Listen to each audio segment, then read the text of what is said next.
চীনের ৩৫ বছর এক মানুষ মিস্টার টাইগার গত কিছুদিন ধরে ইন্টারনেটে ভাইরাল হয়ে উঠেছেন তিনি, কারণ তিনি এমন কাজ শুরু করেছিলেন যেটা করার সাহস খুব কম মানুষেরই আছে। হঠাৎ করে শহরের সব কিছু ছেড়ে তিনি ফিরে যান নিজের গ্রামের বাড়িতে, আর সেখানেই নেন এক অদ্ভুত সিদ্ধান্ত। নিজের জন্য নিজের হাতেই বানাবেন এক সম্পূর্ণ ঘর। শুরুটা ছিল খুবই সাধারণ, কিছু ছোট টুলস আর অসীম ধৈর্য নিয়ে। প্রথমে তিনি পাথরের ভিতরে দরজা কাটতে শুরু করেন, এরপর বানান একটি ছোট জানালা। বিশাল পাথরের ব্লক কাটতে তিনি ব্যবহার করেন শুধু একটি হাতুড়িয়ার সাধারণ টুলস, আর পাথরের টুকরোগুলো সরানোর জন্য একটা সাধারণ কোদালই ছিল তার ভরসা। সবচেয়ে কঠিন ধাপ আসে তখন মাঝখানের বিশাল পাথর সরানো। মজার ব্যাপার হলো গোলাকার পাথরগুলোকে তিনি ব্যবহার করেন চাকার মতো, এমনকি সেই পাথরের অংশ কেটে বানান টেবিলও।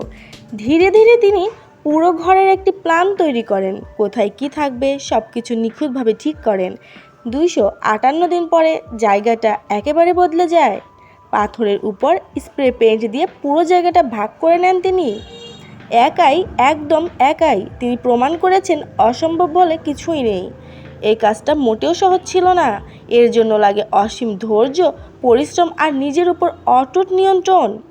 প্রতিটি ধাপ খুব সাবধানে করে শেষমেশ তিনি লাগিয়ে দিলেন একটা দরজা। আর পুরোটা ভিডিওটা দেখতে থাকুন, লাস্টে আপনার জন্য অপেক্ষা করছে দারুণ কিছু।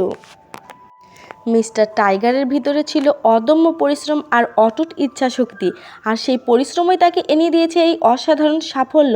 তিনি প্রমাণ করেছেন মন থেকে চাইলে, পরিশ্রম করতে পারলে অসম্ভব বলে আসলে কিছুই নেই। স্বপ্নটা যত বড়ই হোক না কেন, সাহস আর পরিশ্রম থাকলে একদিন সেটাই হয়ে ওঠে বাস্তব।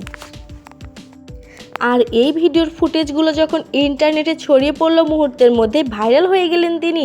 চারিদিকে শুরু হলো আলোচনা, কেউ প্রশংসায় ভাসালেন, আবার কেউ তুলেছেন সমালোচনার ঝড়।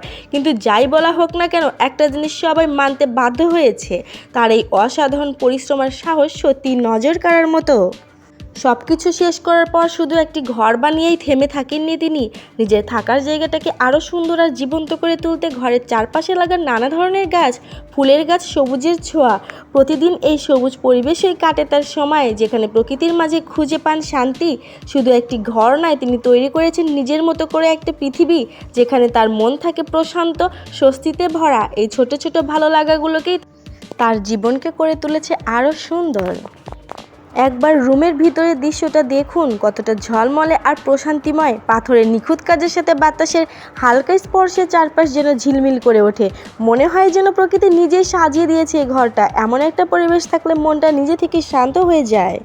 ভিডিওটি ভালো লাগলে like, comment, share and subscribe করার অনুরোধ রইল।